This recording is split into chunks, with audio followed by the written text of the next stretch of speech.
I sit alone in my four-cornered room, staring at candles. At night, I can't sleep. I toss and I turn. Candlesticks in the dark. Visions of bodies being burned. Four walls just staring at a ninja.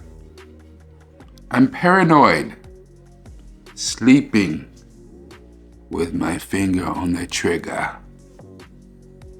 My mother's always stressing that I ain't living right.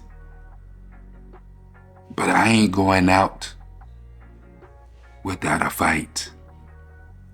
See, every time my eyes close, I start sweating and blood starts coming from my nose.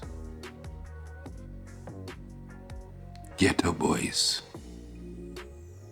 My mind's playing tricks on me.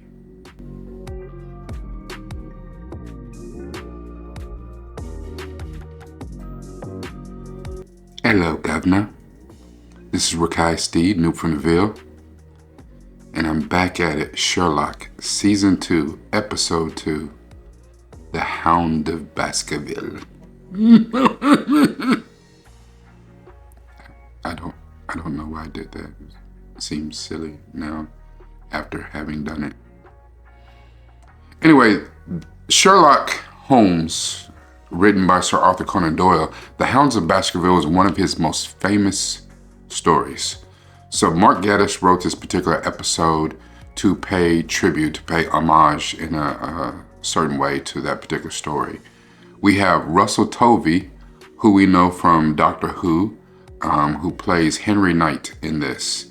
He was the, midshipman or the one who took over as captain of the Titanic spaceship in Voyage of the Damned, one of the Christmas episodes, a great one, the one that featured Kylie Minogue. Russell Tovey is haunted. He has visions. He has awful nightmares from 20 years prior when his father was ripped to shreds, killed in front of his eyes when he was a wee lad by the Hound of Baskerville, a famous legend. As Sherlock gets involved, he is weirdly looking for a case where a young lady says that she can't find her bunny rabbit. Her bunny rabbit glowed at night.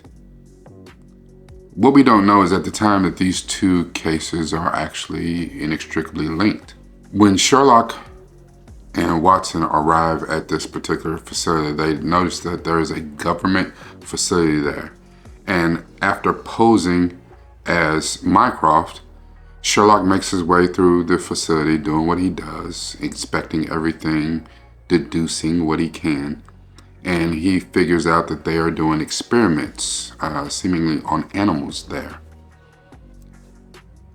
When they meet with Henry, a number of things in the city don't seem right.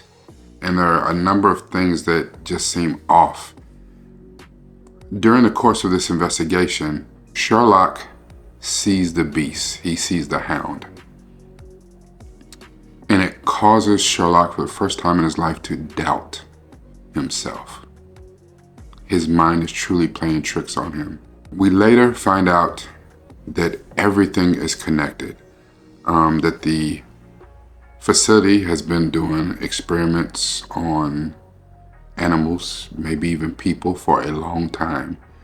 And in order to shut down rumors, shut down investigations into what's going on at this particular facility, one of the head researchers, his name is Jack. He is basically Uncle Jack to Henry. It is revealed that he's been behind all of this all along. The hound actually was an actual hound that they've been doing experiments on and had been dosed up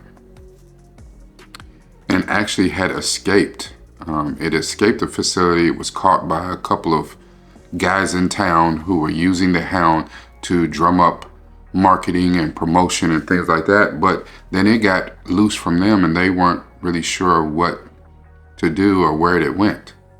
But the thing is, it wasn't the hound, the beast, the, loup-garou. It wasn't any of that. Not a giant werewolf, none of that. Actually, there was a mind-altering drug, a fog, that had a mind-altering chemical within it that made people doubt themselves or be very susceptible to the power of suggestion.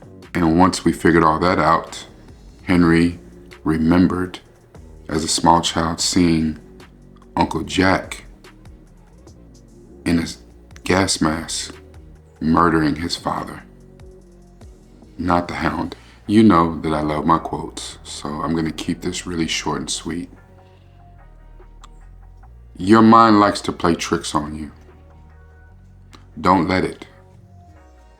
Fully embrace and trust where you currently are and where you're headed.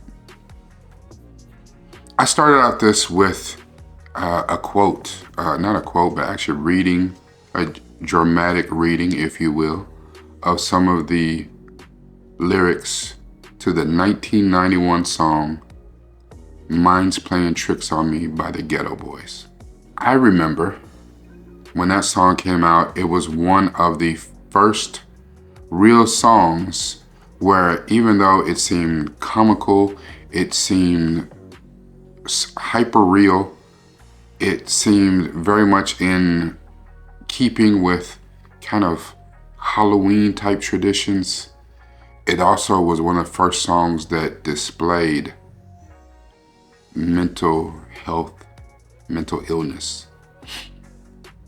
That's a really very real thing. And in the African American community, it's something that we don't talk about a lot. We often attribute that to drugs or, what we do as Black people. You just crazy. He crazy. Mental illness is very real.